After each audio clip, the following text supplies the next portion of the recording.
toda semana tem se mostrado, as suas garras é o governo. Eu acho que quando houve a transição, o Haddad, ministro Haddad, se mostrou um bom interlocutor, tentando acalmar os ânimos e conduzir as reformas. Então, o Brasil implementou aí no primeiro ano do governo uma reforma tributária que nunca vai ser ideal, né? Muita negociação, muito corte, muito retrofit, mas enfim, saiu, né? E houve um certo aplauso até, né? E um elogio, acho que público, de vários dos agentes econômicos. O que aconteceu de lá para cá, o governo foi abandonando aos poucos a disciplina fiscal, né?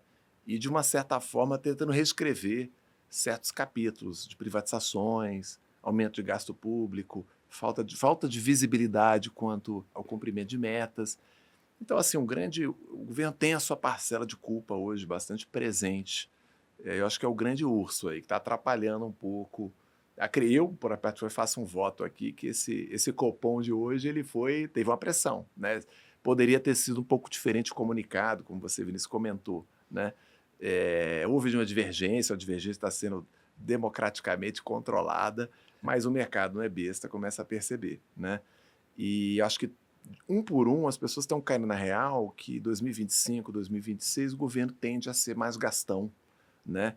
E com menor grau de certeza do que vai colher lá na frente, né? Então, quando você começa a cobrar muito impostos, sem contrapartida, a sociedade vai reclamando, e vai reclamando cada vez mais, né? Então, eu acho que a gente tem a sociedade hoje está tendo uma percepção cada vez maior um pouco da ineficiência do governo e a falta de clareza em relação a políticas públicas que gerem crescimento. Então, acho que o grande urso aí que está botando as suas garras de fora, deixou de hibernar, é o governo.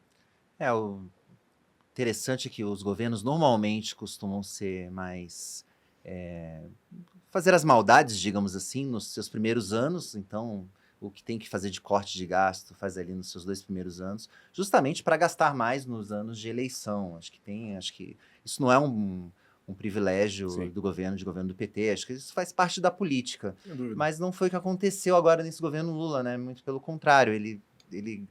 Uma das primeiras medidas do governo foi uma licença, né, que ele pediu ali para gastar quase 200 bilhões acima do então, né, do finado teto de gastos. Então, quer dizer, ele já começou gastando mais e fica difícil realmente de acreditar que no ano da eleição, né, nos 2 últimos anos, em que ele vai ter que mostrar algum resultado para tentar uma reeleição, ou seja, ou indicar o sucessor, que ele vai, enfim, cumprir ali o arcabouço e ter que cortar gastos. Eu acho que isso é uma Acho que preocupação é legítima mesmo. verdade, é por aí. Acho que a tendência é gastar mais, não gastar menos. Você já começou gastando muito, né? Exato. E esse abandono, de uma certa forma, com a disciplina fiscal, digamos assim, ficou quase que latente, né? Então, tem algumas entrevistas de bons gestores, consagrados aí com 40, 50 anos de mercado, praticamente se penitenciando por terem dado um voto de confiança muito elevado, né, ao governo. Então, essa percepção está aos poucos se disseminando. Não é à toa que os juros futuros, como você mencionou, Olivia, estão indo para cima, né?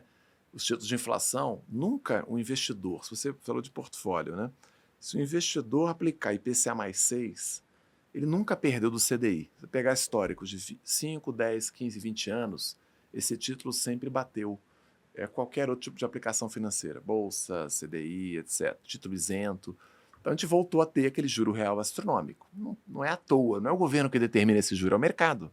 Então o governo vai fazendo seus leilões de títulos, ele tem que rolar sua dívida, ele paga aquilo que o mercado está disposto a comprar, não tem jeito, né? E o juro fica muito elevado, e essa dinâmica ela é perversa, né? Porque a dívida pública vai aumentando em função do juro que ele tem que pagar, porque ele é mais indisciplinado, então uma coisa acaba levando a outra. Mas o governo perdeu um pouquinho. Nesse momento, pode ser que o urso vire touro, acho que não. Mas o governo, nesse momento, perdeu um pouco o diálogo com a disciplina fiscal e ele está, de certa forma, num corner, né? Uhum. Porque não vai ser no discurso que ele vai convencer os agentes econômicos. E quando eu falo agente econômico, não é o investidor da Faria Lima, é o empresário que tem que importar uma máquina, montar uma fábrica, né? O produtor rural que tem que investir na sua terra, né? Transformar a sua lavoura para produzir mais. E assim vamos, né? Então você tem micro agentes econômicos, pequenos, médios e grandes empresários que olham o que vai acontecer daqui a 1, 2, 3 anos e tomam suas decisões. contraem seus empréstimos, né? Montam seus negócios, contratam ou não contratam.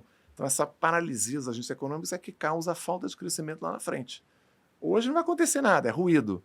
Mas daqui a 1, 2 anos a gente colhe a falta de crescimento, ou inflação, ou um desequilíbrio fiscal muito grande.